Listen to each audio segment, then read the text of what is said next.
Alright, let's look at the homework 5, problem number 8. Alright, so an object that moves along the x or y axis and its position at the time x is given by this following function. Alright, part A. We want to find the instantaneous velocity, which is another way of saying the derivative of the position function. Alright, so let's just find the derivative. So part A, all you have to do is take the derivative of the f function, right? And this is just a power rule, right? So you have 3 in front, x subtract 1 from the power, so it's squared. Right, so you have a negative 15 is already there, and put 2 in, so it's negative 15 times 2, so it's a negative 30 x, and subtract 1 from the power, so it's a first power, so you're just going to get the negative 30x. Alright, and the derivative of 72x is just a 72. Alright, so we got that. Alright, so let's type it in. Alright, we got the 3x squared and minus 30x plus 72. Alright, check the answer. Alright, we got that.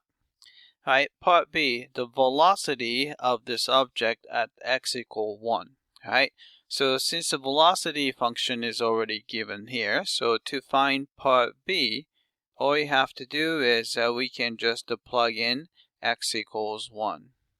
Alright, so if you replace x by 1, so you have a 3 times 1 squared minus 30 times 1 plus 72. Right? So this is going to be, so this is just going to be 3 minus 30, right, plus 72. Right? So what's that? This is going to be, I'm going to just add 3 and 72, so 75 minus 30. So it's going to be 45. Alright, so we got the 45. So let's type it in. We got 45, right, feet per second. Alright, check the answer. Alright, we got that. Alright, so find that part C, find the time velocity is 0. Alright, so we just have to take the velocity function here. So part C. So we have velocity function is 3x squared minus 30x plus 72. Alright, we want this velocity to be 0. Alright, so we set that equal to 0.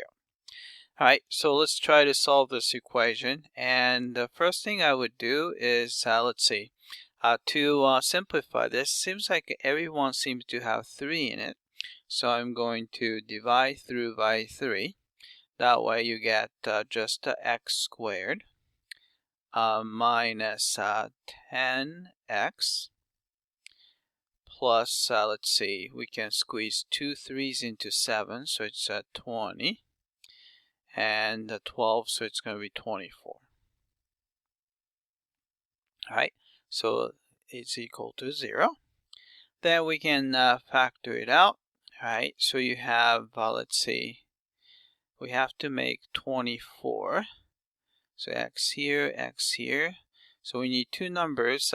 Product is 24, and the sum is negative 10. So I would probably do negative 4 and negative 6, right?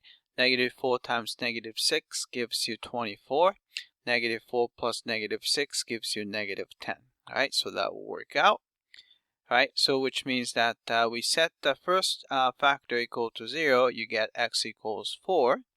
And set the second factor equals 0, you get 6. All right, so at time 4 and 6, our velocity becomes 0. All right, so let's type it in.